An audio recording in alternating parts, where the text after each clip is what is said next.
Grind Time, broadcasting worldwide.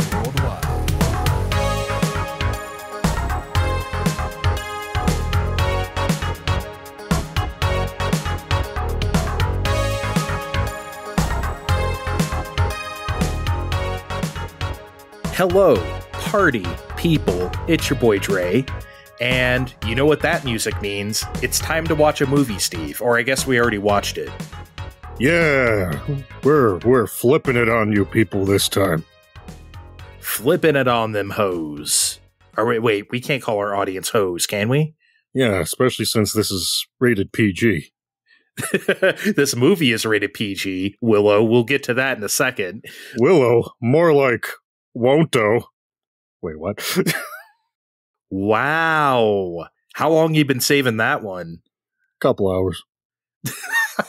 You should have put that back in the oven. I don't think that's the collagen hasn't quite broken down on that one. They all can't be winners. Okay. All can't be wieners. Okay, so yeah, we're here to talk a movie as we usually do, but we're going to do it differently this time because typically we get on here and we both watch a movie that we haven't seen before. And we're seeing it for the first time. We're talking about experience. This time, we're going to be talking about a movie that we have seen before in Willow. Because typically we come on here, we talk about the movie, chronological and, order events and whatever else we want to say along the way, and then we get out of here. This way, reevaluating something we have seen, we can allow ourselves to do more retrospective style and, such as, when we originally watched it, how we felt, production history, all that kind of stuff. I feel like this will just give a different flavor. So I'm not sure how we decided on Willow, Steve. I'm sure this was my idea, but I don't remember why, just cuz. I'm just sitting here going, look, the more of these that are better than After Earth and 3,000 Years of Longing, the better, right? So... Is it, though? Is it? Well... I mean, okay, it's better than After Earth. I guess it's also better than 3,000 Years of Longing, but not by much. It's better than those movies, but... All right. Well, actually, let's start with that aforementioned personal history before we get to the movie, because I remember watching this movie in VHS at my neighbor's house, and I watched it over there several times, but I'm not sure I really watched it, Steve, because it was one of those things that was like on and we turned it on. Oh yeah, let's put on Willow. But I'm not sure we actually sat down for those 2 hours and like looked at it, because all I really remember about this movie is the way it looked, and it's visually stunning. So of course I remember the way it looked. The rest, it seems I didn't remember it for a reason, but you tell me, how did you originally watch Willow? Andre, as we've gone over, I'm younger than you. So I did not watch this in 1988. I watched this a bazillion years later in the early aughts after we got a DVD player. Back when they weren't too expensive, but back when you still had to, think about whether you really wanted a DVD player or not. And we borrowed this. I borrowed this from the library, really. And holy shit, it was a treat to watch this on DVD versus, say, a VHS from even the rental store because, world of difference between the two in circa 2003 or 4. But absolutely. And I definitely dug it aesthetically that way.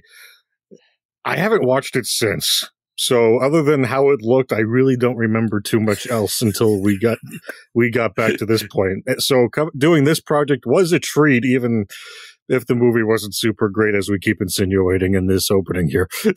Well, it's funny that, I was like 7 and I watched it. And you had the same conclusion as me when you were like, what, 17 or something like that? 17, yeah. Yeah. So it's weird. It's like, I remember the way it looked. It looked cool. Also, I guess I should mention, I was obsessed with the Willow arcade game, the Capcom game. Oh my god, I love that game. It sounded and looked so cool. You could almost say it was a precursor to, Magic Sword, right? Like the climb the 50 floors in the tower, right? That game where you could unlock guys. Kevin talked about it a couple weeks ago when you were off, when he was going through his arcade odyssey, because I suggested he play it, if anyone out there remembers that episode. But yeah, I was obsessed with the Willow arcade game, which felt like a precursor to that game. It's super classic Capcom shit. It's so good. Anyone out there, of course, this game will never be re-released.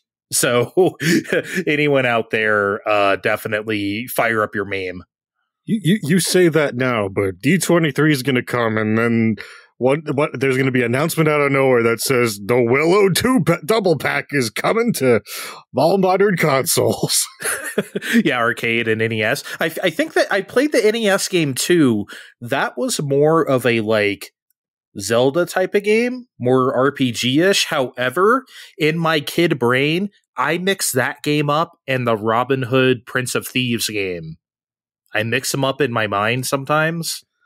Of course, Robin Hood Prince of Thieves got an NES game. See, here's the thing.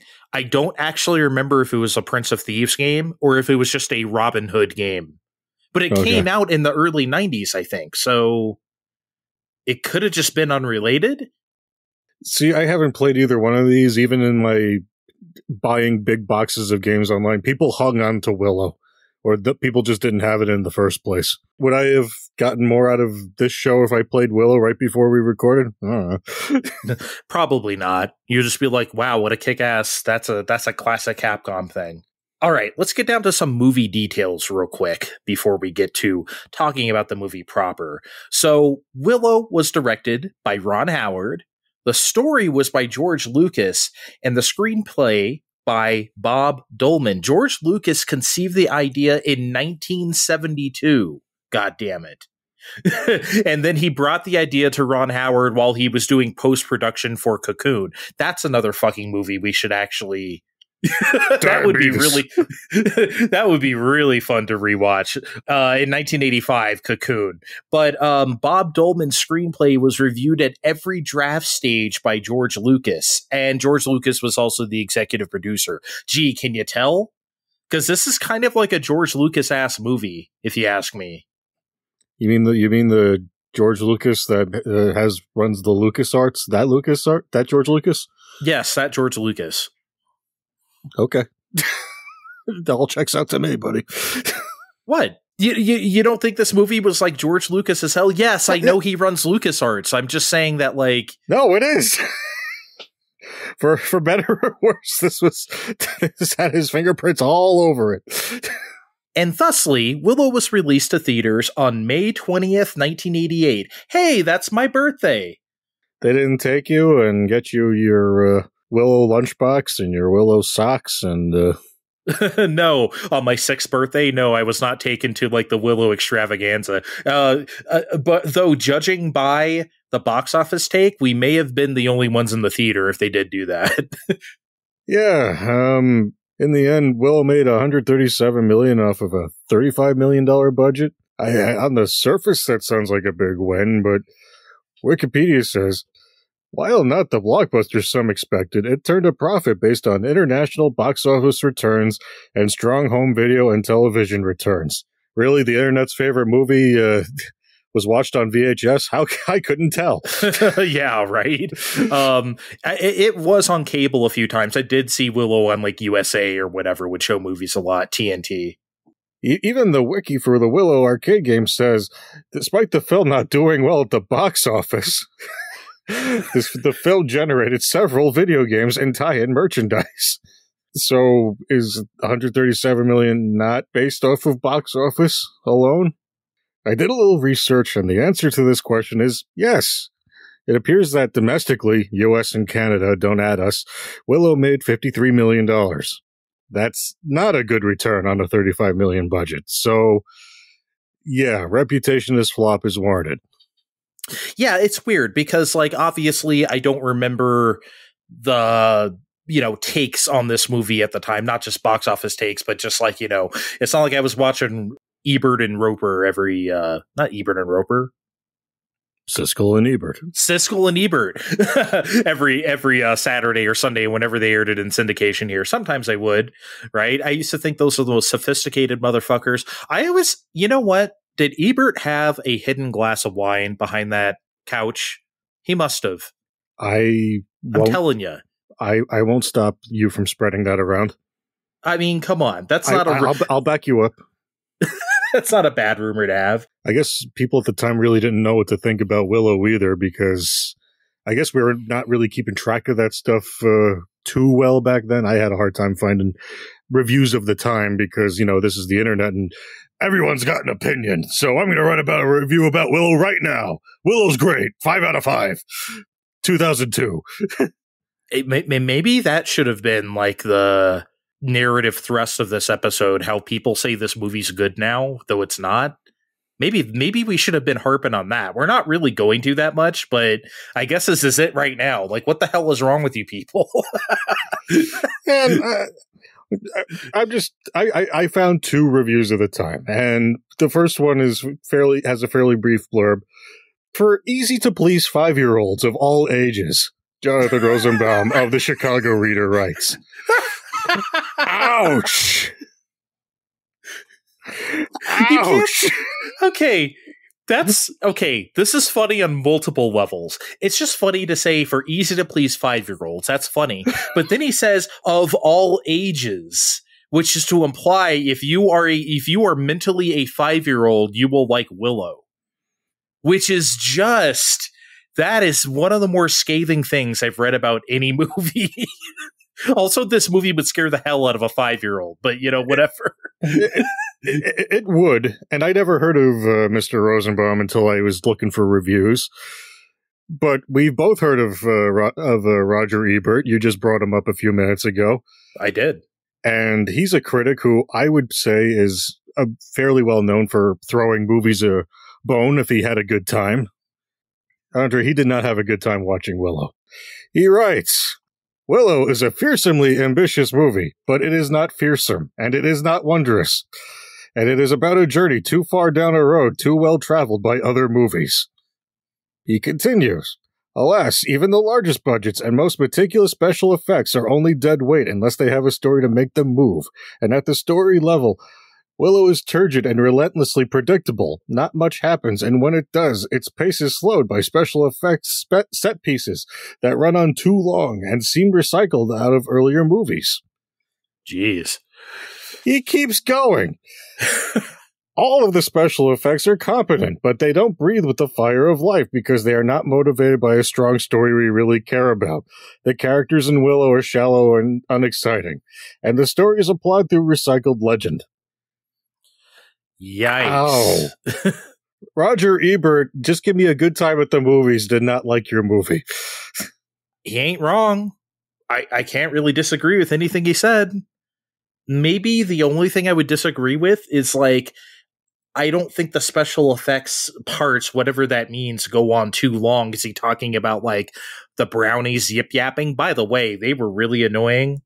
That was the model for Jar Jar Binks, I tell you what.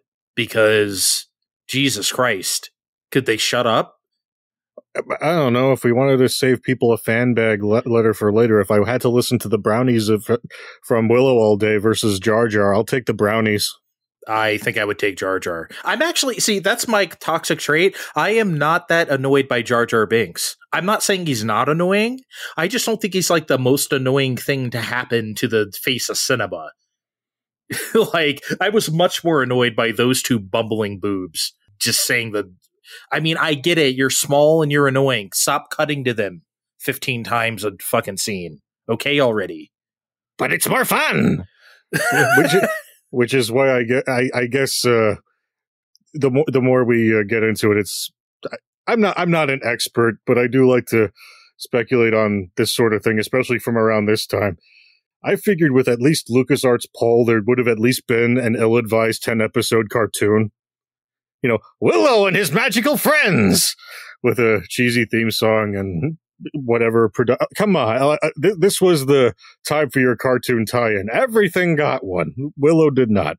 Everything got one, including stuff that was like, I mean, didn't like RoboCop and shit get one? We shouldn't have had that, right? We can't do Willow. LucasArts' very own Ewoks got a cartoon. Ewoks got a show. Willow did not. I did not know that. That must have been before my time, maybe. It probably was. I think, I'm trying to remember if this was even on Netflix in the time where everything was on Netflix. It might have been. Yeah, I really am surprised. That seems like the kind of thing that would have been on like some sort of CBS Saturday morning lineup. But people did take a gamble on this because an article prior to the release of the movie by Deseret News indicated that LucasArts has received fees ranging from $100,000 to $1 million for products such as interactive Willow software and dwarf embossed underwear, according to published reports. Andre, I tried to do some due diligence for this show because we sure know about the Capcom games because Fine Time is a video game podcast that updates every Thursday. But I looked around the internet, and all I really turned up besides that were a few action figures and posters from the time. I think everyone else just, like, look, we sunk the money into this. We can't actually make this stuff. You're telling me the dwarf embossed underwear did not go through? There was no site of this on the internet? Not that no one's admitting to, look, yeah, I had the Willow underwear. If the Willow underwear existed, no one is owning up to this. I'm sorry. Dwarf embossed underwear is a phrase that will not leave my head anytime soon. Oh my god. Oh, that's good. Like there should be a picture, right? Yeah, there's got. Okay, look, if that has ever came to production, there's no way people wouldn't have shown that off. Whether just like in a package or wearing them or anything. Like, if they existed, they would be seen. No doubt. Okay, let's talk about the movie. I need a drink first. Not that kind of drink. Maybe it is one for me, though. You're in line for one more fine time.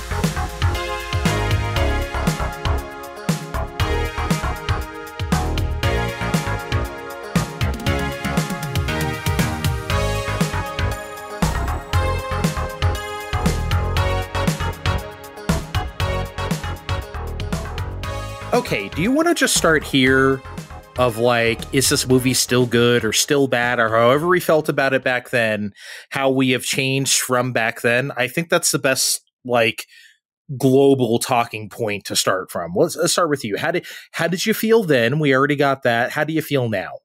The movie's not great, Andre, but I will still maintain it was still fun to watch. We got costumes, we got sets, we got practical special effects.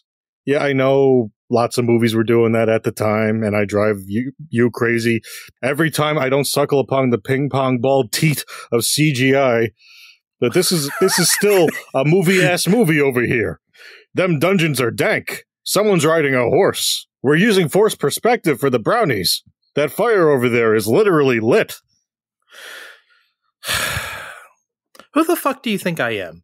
Do you remember, was it Dracula 92 or some movie like that? I think it was Dracula 92. I had an entire thing where I talked about that particular era of movies with special effects before CGI, and I think Willow falls into that camp. Like, and also, if you're going to tell me that stupid inflatable dragon with 3 heads, that's that thing that looks like should be a wacky waving inflatable tube man, or that cauldron at the end. Remember that cauldron that attacked Willow and he kind of shuffled it outside with a pitchfork or whatever? If you're telling me those things wouldn't have been better with CGI, I don't know what to tell you. You're lying to yourself. Okay, I will freely admit that dragon was embarrassing for LucasArts 1988, but I don't know. That cauldron was fine. I mean, it wasn't great, but it was fine. Can it at least? It looked like it was practically stop motion. It was so like low frame. I know low frame rate isn't the correct term, but I don't know what else to call it. It was definitely someone's first day doing stop motion photography with that. It was very oil and water, because that's the thing that people always say about CG. It doesn't look natural in the scene. That thing didn't look natural in the scene either. At least the dragon did, but it also looked hella fake. Whatever. That's a blemish. The rest of this movie is gorgeous. We'll get to special effects and the way this movie looks in a second. I just want to start here because, like I said, we're not going to go scene by scene or anything, but I want to tell you the point in which this movie broke me. And I want to see if this is the same point as yours, because whenever we talk about a bad movie on here, there always comes a part where our brain just goes, "Oh no." And we just sort of, this isn't going to be good, is it?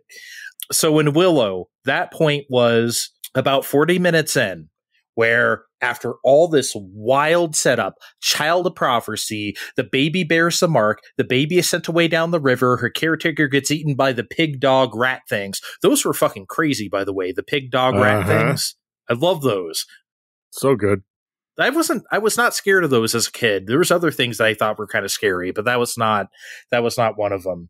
And then the baby ends up in the little people village. I'm sorry, I forget the race in universe race name for the little people. Oh, it's not Drakini. I think that's the regular size people. That's the human people. Yeah. I forget. Whatever they're called. And then they travel to the border to give it back to the humans. They end up giving the baby to Val Kilmer, who's in a cage, calling them racial slurs. Yeah. They end up giving him the baby, and then like 45 seconds later, some fucking weirdo turns out to be a brownie riding a giant bird, has the baby in the bird's clutches, and he's screaming, "I got a baby! I got myself a baby!"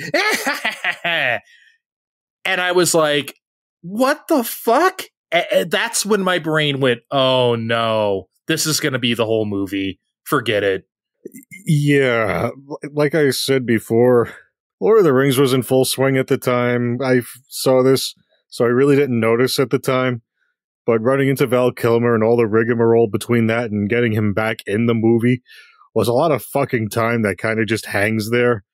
And now that I'm looking at these things more, like an adult now, just like you at the beginning, I'm taking in the sets and I'm buying into, yep, Child of Prophecy, gotta go on a journey. Yep, I'm buying into all this shit. And then like, oh, he's gonna just keep talking to Val Kilmer in the cage, isn't he? Yeah. And just keep getting assaulted with in-universe racial slurs. Oh, that's just, oh, maybe this isn't the best 80s movie there ever was. you know someone's proud of their lore when they make racial slurs. You know that. Mm-hmm. When they make up their own. Yeah, I mean, all right, let's talk about something good about this movie. And maybe, honestly, maybe for me, Steve, might be the best thing about it is James Horner's score. And I'm just going to say it. You just got old man with the practical effects. I'm going to get old man with this. James Horner's music is so good, and it made me realize movie scores were just better back then. They just were. Like, James Horner is killing it on this soundtrack. I'm sorry, I know he's dead. Rest in peace. I didn't mean it like that. I get it. Like, we're talking about one of the best of all time here. But this movie is 35 years old, Steve. Why isn't there anyone out there doing this type of shit? Maybe our priorities have shifted too much because we don't do like themes anymore. There's like the theme of Willow, or there's like the theme of, I forget Val Kilmer's character or whatever. We have like that kind of, those kind of movements and music, and it kind of sets, oh, this is what it sounds like when this character comes on screen. We don't have that. What's the theme of Iron Man? I'm sure he has one. Right? What's the theme of fucking Captain America? I don't know. And if they do have one, it's not memorable. We all know the theme of Batman from 1989, right? Or Batman Returns. Yep. I think that sort of like strict theming is gone. And instead we just have like pretty music that gives good movie vibes, but nothing that really sticks to your ribs. Willow's music is a big hearty meal. I will agree with you here because we complained about needle drops on at least our main show when we talked about the Super Mario Brothers movie, and I think this is subconsciously why. This was an art once, and we lost it when we started hooking up 100 focus group people to Spotify and started calling that how to write a score for your movie. Yeah. I mean, I hate to agree with something that harsh about movie music, but it's true.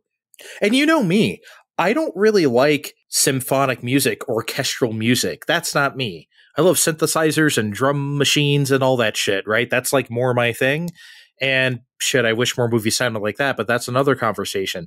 If I'm going to listen to music like this, though, I would like it to be something like this. I couldn't tell you, again, I love Marvel movies. I couldn't tell you a single fucking piece of music from any of those 30 movies I've watched. Not a single one.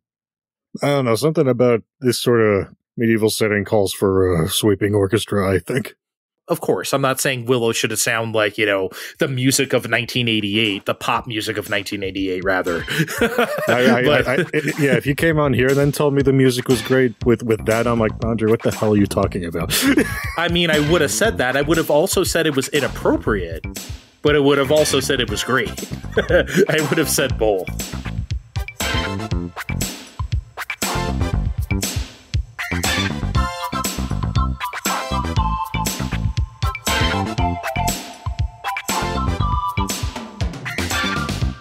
Hey, Andre, I'm going to tell you a story, okay?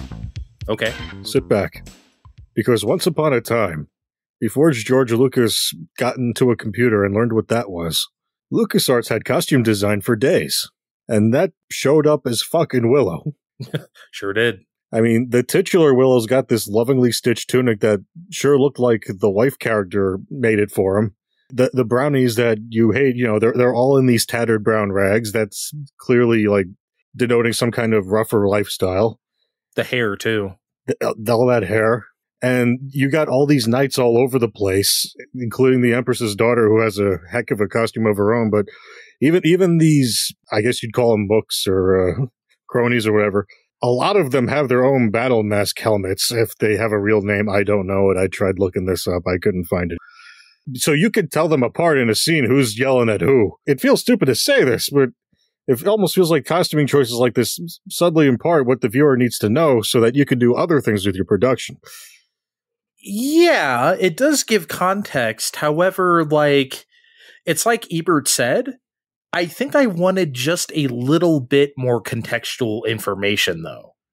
Like, fantasy movies are maybe the only genre where, like, a lot of exposition is appreciated, but Willow has, like, none. Remember that part where, like, Willow and his homeboy are camping out near Val Kilmer in the cage, and he's calling them racial slurs, and... How could I forget? And what looks like, I don't know, 300 soldiers on horseback are coming up around the bend, and you see that's a great shot, by the way. It's one of my favorite shots of the movie. It's so good. It's so good. And then one of those soldiers come up to Val Kilmer, and they're talking about whatever, and then, like, they're going to some war that we're not privy to, and then we never see, and it's never mentioned again.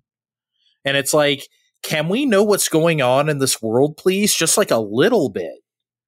But we don't get to know that stuff at all. Why do they have to bring the Drakini baby, if you will, to the border and give it to one of them, the little people? Why do they have to do that? Why are these two races at odds with each other in the first place? We have no idea. I would have liked to have known. You know what might have solved some of this? And it wouldn't have been a costume change? If they borrowed from Lucas's very own Star Wars and gave us a text crawl at the beginning. Yeah. Actually, yeah. Like you don't have to do it in like a starry sky in space because that would be stupid. But, you know, like if you put it on an actual scroll and had that like scrolling for like the first minute of the movie. Old English font. Yeah. Old English font while that score is playing in the back. That would have been something. You are absolutely correct. See, I'm not the only one who fixes bad movies around here. You're perfectly capable of it yourself. Hey, this isn't a bad movie. This was just horribly misguided. There's a difference. There is a difference. I shouldn't call it bad. It's not bad. Because you know what? Any movie that looks like this can't be too bad, right? I fucking love 80s fantasy. Man, I do. It's so good. It's not that different from like the 70s fantasy. Not really. It just has a few key tweaks in some ways that make it very particular to that decade. And like you said, the costuming in Willow is peak. I particularly love the way the wizards look, whether it's the little people or the ones hanging around the evil queen or whatever. Like, all of them look fucking spectacular. Too bad about those wizards, though. We don't see them doing too much wizarding. Yeah, we never do see any wizarding. This movie. Okay, we got to talk about this. The acting in this movie, the quality of the acting, the performances are just not good. And I guess it begins with Warwick Davis, who plays our titular hero, Willow. And I looked him up. He is 54 years old as of this recording, which means he was only 18 in this movie playing Willow. And that might explain his pretty flat performance here. Like, he was a child actor too, apparently, and we know how that transition can always be a bit strange, right? And so maybe he was caught in that in-between period or something. But at least Willow launched him to the Leprechaun series. Leprechaun used to scare the hell out of me, by the way. I've watched a few of those. I haven't seen a Leprechaun in forever. Maybe we'll revisit those. Oh my god. They're not as fun as like a Chucky or something, but they're fun. They have their moments. What got me about Davis's performance, especially after you did the math and figure out 18, was that he's supposed to be a father of 2.5 if we're counting this one he's adopting for the purposes of, the journey. Right. And we're supposed to believe that this 18-year-old is a father. The worst part of this is they're finally trying to get into the swing of the movie. Val Kilmer's, he's given the black root or whatever is in the movie, like, no, you don't give a child black root. Why not? Puts hair on her chest. I've raised 2 children, and we don't want hair on her chest. She's going to be an empress. Yeah, because he got lore dumped by the fairies of who she is, and now he's just telling everybody that she's the princess of blah blah blah blah blah blah blah. You cannot do that.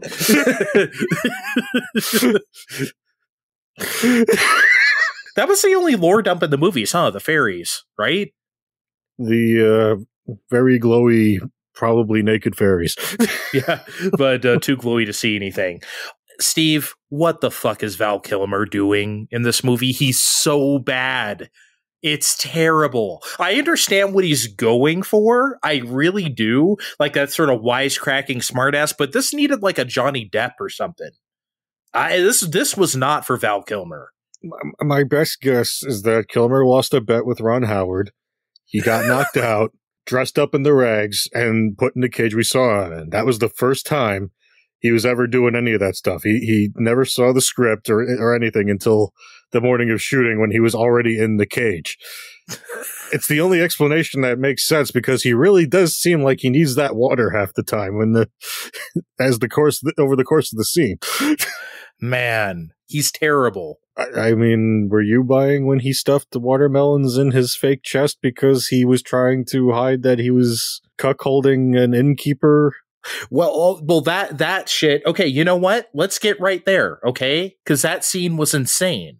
So, like, as Steve said, they get to a part where the baby needs milk, so they stop over somewhere in this town, and they go to this tavern, and this begets a wild series of events where Willow sneaks into the room, like you said, occupied by Val Kilmer, now dressed like a woman.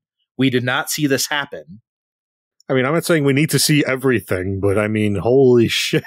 Yeah, we didn't. We were just assuming, and she's just like, "Oh, my husband is coming." Blah blah blah. But he's already dressed like a woman. It's not like he's getting into the disguise. He was already dressed that way. Maybe that was part of their sex game that they can't show us because then this movie would really be rated R. But like, oh, I know this wasn't a Disney production at the time, so I guess it wasn't. There must have been something in the water on that set. Remember Tailspin? Yeah. The Disney cartoon where Baloo from Jungle Book's a pilot, and for some reason, a good chunk of the episodes are solved by him dressed in drag. Yeah. Something was in the water in the 80s where that was how we needed to solve half our problems. I think that happened a lot in the 80s. I mean, didn't we have an entire movie about that where a girl goes to college and like... I can't think of the name, but yeah. So through a series of events that I do not want to explain, this all ends up in a horse and buggy chase sequence. So much of this was played for laughs, and I guess it was supposed to be one of those like funny madcap sequences, you know, what a coincidence, right? But it was just annoying, like someone explaining a joke to you over and over that just wasn't funny in the first place. And then, honestly, I thought that entire scene felt like something out of a Star Wars prequel. It really did. Like, I guess that could be someone's thing. That doesn't necessarily have to be a bad thing, but it sure as hell wasn't mine. I guess all I'm trying to say is that this movie sucks tonally.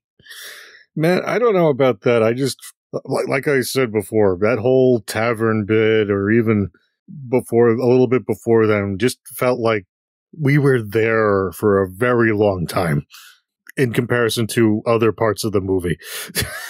I get that, like, they did a lot of that to introduce the brownies, but they could have just introduced them normally along with the fairies. They didn't have to do all that other shit. They didn't have to leave the baby with Val Kilmer, and then it gets kidnapped 2 seconds later, and then that whole thing happens. They could have just gone there with Val Kilmer, and he sees a pretty lady, and they go into the bedroom, and then all that stuff could have happened, and you could have cut out, like, 15 minutes of the movie. The movie's already 2 hours, which for 1988, I mean, it's kind of a big ask for like a PG movie aimed at kids. Bitch, it is LucasArts, and you are going to sit through the whole thing and love it. on VHS after you borrow it from your local Blockbuster. Fine time, fine time, fine time.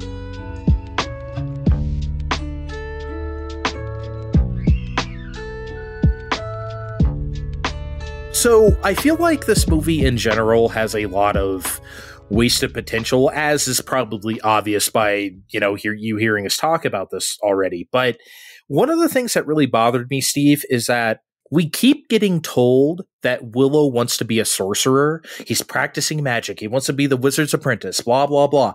Yet we don't see him cast an actual spell until like an hour into the movie, and it's played for laughs because it goes wrong. He just goes up into the tree. Oops. What, shoving a pig under the table when no one was looking wasn't magic enough for you? I mean, not until you get to the end. I mean, but... I mean, oh, man. But yeah, I don't know, man. A movie with so many Dungeons and Dragons ass wizards should have a lot more wizarding.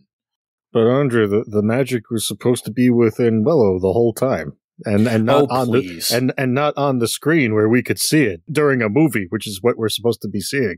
Yeah, you keep that shit internal for reading a book, okay? If we're watching a movie, I want to see that shit. It's great. Hey, the movie has great sets, though. That tavern sure did look like very taverny. There's a lot of outside backdrops that are almost at odds with each other. I feel like people complain about this in different ways, like how people complain about Star Wars having a whole planet of just snow or whatever else. But I don't know. Do we not have seasons in on Willow World because we're in the forest and then suddenly we're in the snowy mountains? And I mean, there's a good reason for all of that. They fucking film this everywhere. Where did they film it? The opening and the festival at the start is at Lumsford, England. Okay. And the Snow Peak lady that they don't steal for Fire Emblem later is at a Cadrona Alpine Resort in New Zealand. Yeah. I mean, maybe they spent 35 million. Maybe 20 of this 35 million was spent on just globetrotting to film random places. I would have just thought they just filmed this. Oh, we went to some random island in Wales or something. And like a good chunk of the landscape shots were done at the Lucas Ranch, the one where we're not supposed to know where it is, but we all know where it is. But I wonder if, now that LucasArts hasn't been a thing for forever, I wonder if it's actually still like there. It has to be, I guess. I was going to say, don't they still use it for Star Wars? I don't know. Anyway. So, okay, it's clear that no one paid attention to the travel budget at Willow Productions here. Do you think our good friends at the Motion Picture Board paid attention when they were rating this movie? Yes. I mean, what do you why do you say that? I don't know. At the time, probably, but everything felt like it was PG for a time. But I feel like today, antics like a brownie drowning in beer or a guy cross-dressing to poorly hide from the lady's husband, or even the beginning where they stop short of showing infanticide on screen would probably be enough for a soft PG-13 today. I mean, okay, you know what? I do have to agree with you, but not because of that. At first, I wasn't going to agree with you. I was like, nah, that could be a PG. None of that's too out of control.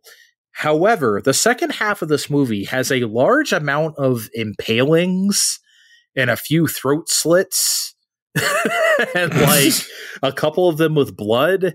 Like, and while not a problem by themselves, the frequency of them is probably a bit much for a PG. Compare Willow to like Hook, another movie that has like, you know, a lot of swordplay action, and that's just a few years later. Hook doesn't feel nearly as heavy as Willow does, and Hook is also a PG. Yeah, and I don't remember that being anywhere near as violent. It's really not. But okay, if you'll allow me, if you, Steve, and you, the audience, will allow me a little bit of MPAA musing, because it's one of my favorite topics, honestly. So, for those who don't know, the PG-13 rating only came about in 1984. It did not exist before 1984. It came about because if a movie felt like it was splitting the difference between PG and R, the MPAA always fell on the side of PG, almost exclusively. So, like, King Kong 1976 got a PG, and that would absolutely get a PG-13 today, just like King Kong 2005 did. And same goes for, like, Poltergeist. I don't know how that got a PG. I would have thought for sure, even in that era, that would get an R. I cannot believe that movie's a PG. But it is. And the real catalyst for PG-13, the second Indiana Jones movie, what is it called? The second one is Temple of Doom. Temple of Doom. And after that, like, Spielberg actually went to the MPAA himself and was like, well, shit, how about you guys just make a rating between PG and R then? Like, stop getting mad at me. I'm just making a movie out here, you know? And they did exactly that. 2 months later, after that Indiana Jones movie, PG-13 happened. As we all know, though, it takes a while for these things to round into form. Even though PG-13 had existed for a few years rather, by the time Willow came out, it still got that PG because that's what it would have gotten. That's what the MPAA was so used to giving for that kind of movie. Is that a good theory? That's the only thing I could come up with. Yeah, that makes sense. I buy this. I'm just going to ask you something, though.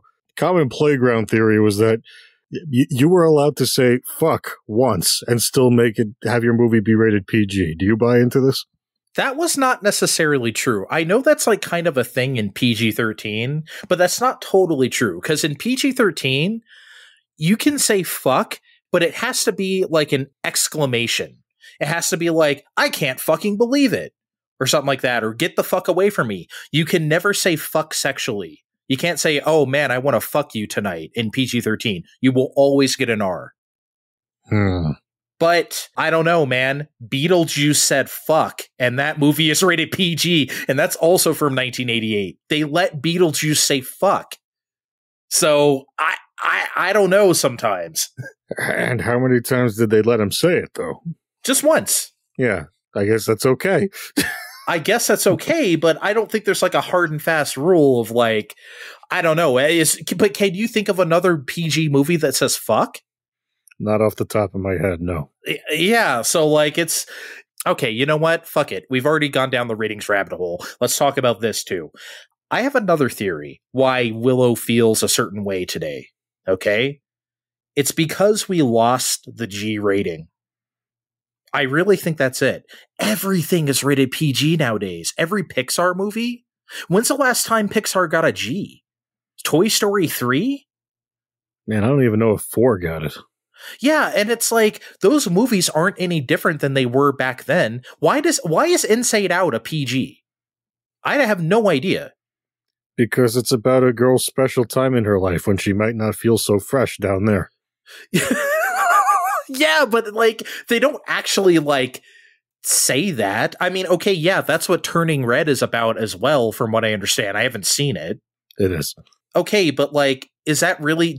Have you seen it? Does that deserve a PG?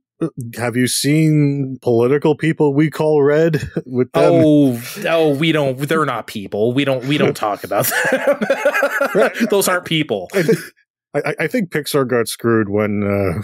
Oh God, what's it? Wall-E got that G rating. Wall-E was rated G, yeah, and that was a PG. That should have been a PG rated film. That movie scared the fucking bejesus out of me, if I'm being honest. Yeah, it should have if you were actually watching it. I guarantee someone was just like, "Oh, cute robot, rated G." Yep. And after that, we have to actually watch these now. That's this. I've said it before and I'll say it again. Wall-E is the scariest G-rated movie of all time. That movie scared the fucking crap out of me. I'm dead serious.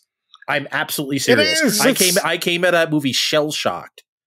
And it's great. It's my favorite Pixar movie and probably always will be. But like, good God. And again, I have talked to other people, just like you said, oh, the cute robot does things, right? It's like, did you watch the same movie I did? Did you see what else the cute robot had to do? For 20 minutes silently while we all watched? Whatever, man. Anyway, we're getting way off track. I really do think that's why Willow feels like that now, though. Do you agree? Because like that's why it feels kind of PG-13-ish, because we don't have G. And we just don't use G anymore. And we should. Yeah, I buy that. I'm not saying I miss G, but you know, it is weird that we don't have it anymore. I'm not a parent, obviously, but as an uncle who might want to take his niece to the movies someday, it's very hard to go look at what's playing right now and go like, oh, I could take her to this, no problem. It's rated G, because you're right. It doesn't exist anymore. You're coasting with Fine Time.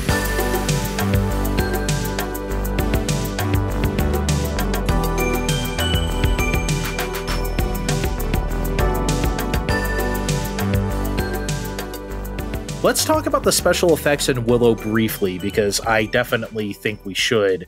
We mentioned the fairy stuff earlier. That was so great. Like, very old school superimposing effects and like making shit glow. That shit looked like something out of the 40s, but it worked. Even the part where like the fairy comes right up to Willow's face and they're clearly putting the light bulb on him right in front of his face. You know what I mean? To make the fairy glow. It works so well. Even though you could see all the seams in it, it was truly magical. Seriously. I thought that stuff was great. And then it never happens again. It's like a 2-minute scene. And then you never see the fairies again the entire movie. Like, okay. Special effects, baby. I loved when he was casting the spell on that one lady and she was turning into different animals, like morphing at the end. That was cool. They did that like a handful of times, like in that latter half, and I'm not going to say it looked like it actually happened, but I'm like I miss this in movies.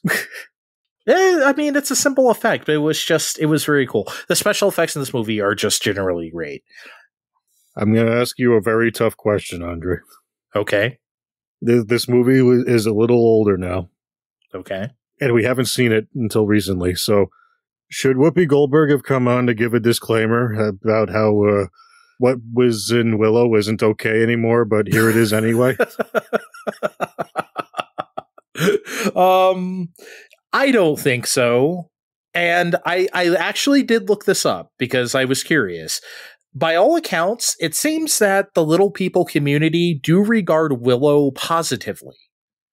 You know, not just because, you know, Willow is the main character, a little person, but because the little people in this movie are not like monsters. They're not like goblins or imps or something like that, right? They're just people. And those people are mistreated, you know, and called in-universe racial slurs, as we mentioned. And I don't know, maybe it could be seen as like a bit demeaning in that way, but our hero Willow is one of the little people, right? I don't think anything in the movie is like particularly demeaning to anybody in real life. Then again, I'm also not a little person, so I mean, I guess you would know better than me. No. How would I know better than you? I just typed a few things into Google, and I hope Google wasn't lying to me or whatever. Anyway, you got any other random bits and bobs before we wrap this up? Because I do have one, and I got to ask you, why did the baby have like 80s hair? I know it was 1988, but she had the little curls right in front of her face. She looks like she came right out of a Taylor Dane video or something. I mean, I'm telling you, it was definitely 1988 hair. Okay, firstly, regarding the hair, I feel like everyone in the hair had either medieval movie hair or 80s hair, and I feel like the Venn diagram for that is a neat almost a neat circle. So that's okay. But also, I should bring up, there were a lot of reaction shots from this baby in this movie. It's actually, there was. Well, they're actually twins playing the same character, but they swapped them out. Oh, really? Okay. If I was smart, I would have wrote their names. But anyway, if you made Willow today, we'd see her face at the beginning and again at the end. I feel like we wouldn't have had so many shots of, yep, this baby's still okay. Look at her giggling there. They did that a lot. I guess Ron Howard needed the help, just felt the need to help out a fellow child actor. But it was so weird. They kept doing that because like they're like this whole time Willow was obviously toting around this very fake baby because he's jostling that thing all over the place, and she's like on the horse and buggy, and they cut to her face. Oh, she's happy or whatever. She's having fun. Having a ride. Oh, remember the part where they fucking do the thing where they're like, they go sledding on top of that big shield. Oh, she's having a great time then too. Yay. And they kept cutting to her face. Yeah. It's like, come on. This is so dangerous. You're not making me feel better about an infant going down a shield sled. No babies with 80s hair were harmed in the making of this movie. Yeah, it's man. I think that's why they kept doing it, because the baby was in danger a lot. I think Ron Howard see, the baby's fine. She's having a good time. See, she's also not actually in most of these props. No, she isn't. That was it wasn't green screen back then, but rear projection or whatever. Yeah, where they just had the baby on top of whatever, and they had sat her face. Oh man. The part where the wizard was like, because Willow was going to go on this trip to give the baby back. And then the wizard's like, I will consult the bones. And then he literally dumps a bunch of bones out of a sack. And then he just stares at them. He gets real close to Willow up in his ear and he goes, the bones tell me nothing. To be fair, Andre, if I accidentally spilled out my Popeye's meal for two out onto the street, those bones aren't going to tell me anything either. No, they sure aren't. They just went to the KFC in Burbank and got some bones and just put them on the set. Oh man, it was just so silly because it's like, okay, there's no lore to connect me to why they're using like ancient bones to tell them stuff, so this is just so random. And then a couple of people in the audience at the town hall was like, yes, the bones, tell them about the bones, like a couple of people chimed in, and it's like, oh my god. And then of course the bones are never mentioned again, but Jesus Christ. I guess in the end I just appreciate how no one's really questioning anything for too long. Even the brownies, like about 2/3 of the way through, or just a third of the way through, like, let's turn back. No, I don't want to turn back. Blah blah blah. We're sticking around. It's more fun. And that's kind of the energy you need for this movie. You need that. It's more fun energy, even if it's not the best result. You just kind of. I appreciate the go with it.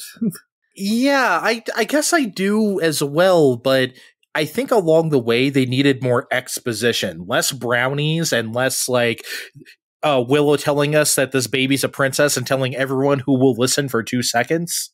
that this baby's a princess, and just more than 2 seconds sometimes. Yeah, more than 2 seconds. Just a little more exposition, just a little more explanation of what's going on. I feel like we don't even really know why Val Kilmer was in that cage. Oh, probably. I thought it was something about desertion, but that didn't matter towards the end because love potion number 9. I don't know. Oh God, I don't even. Okay, you know what? I don't even want to get into that. We'll be here another like 15 minutes if we break that stupid shit down. Let's not even go. Let's not even go there.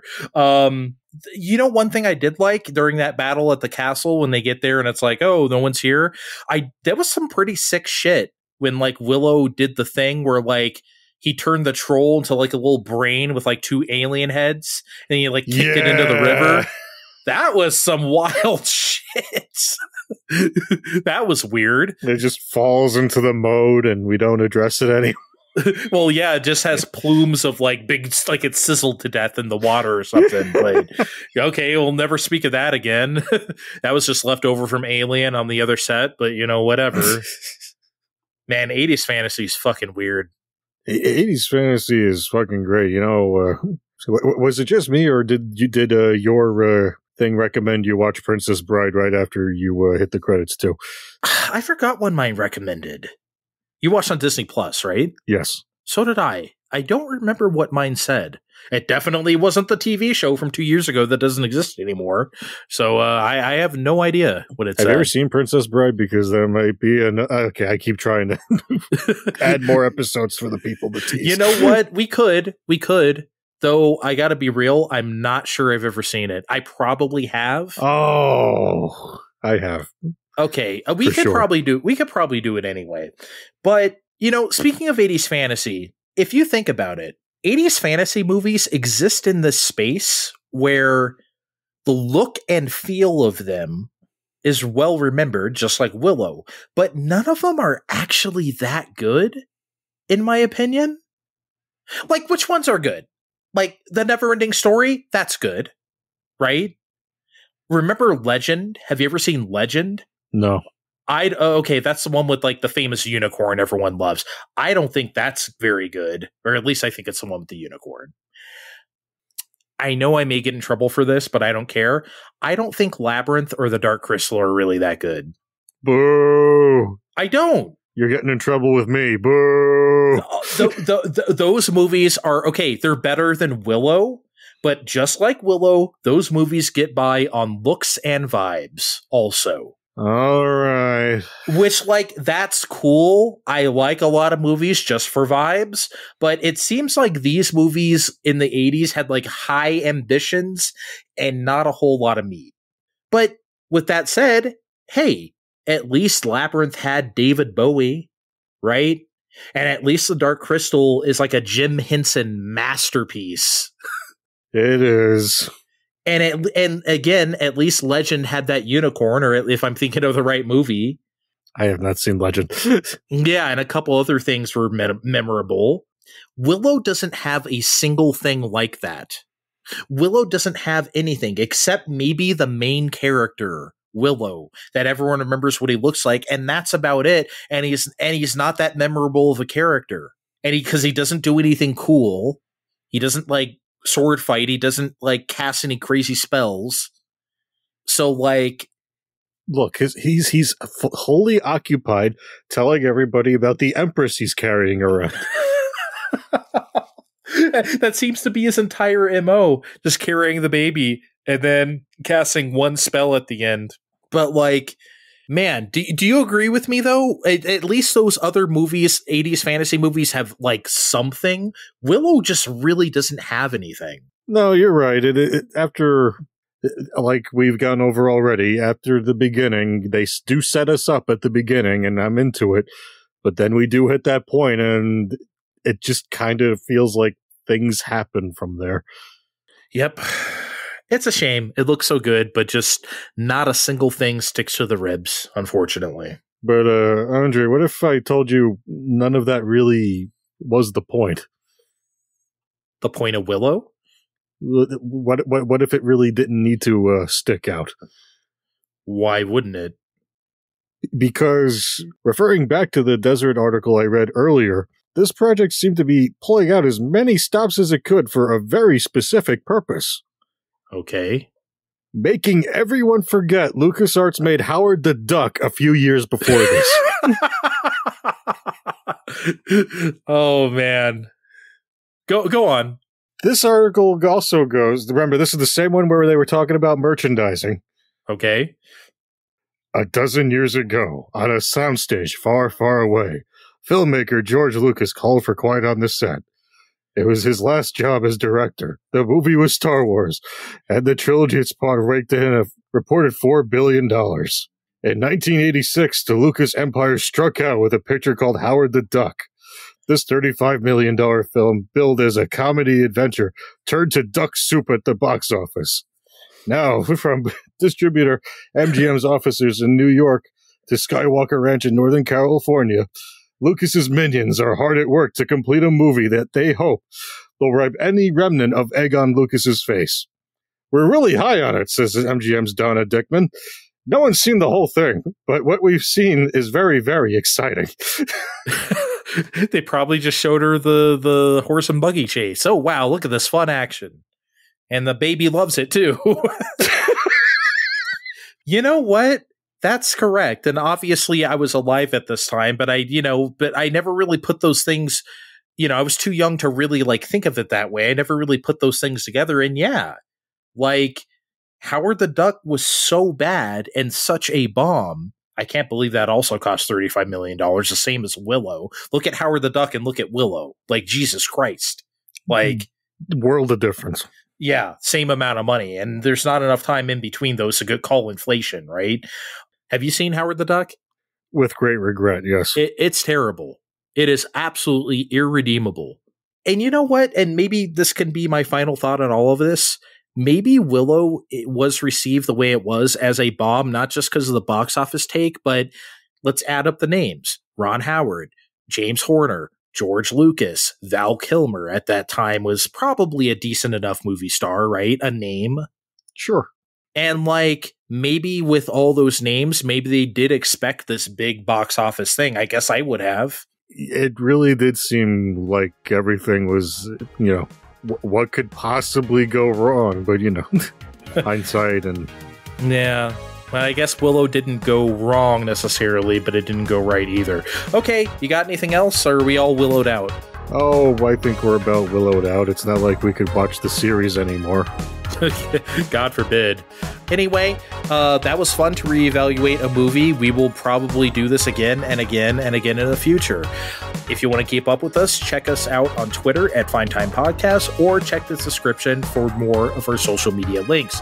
See you next time. Bye. Fine Time, broadcasting worldwide.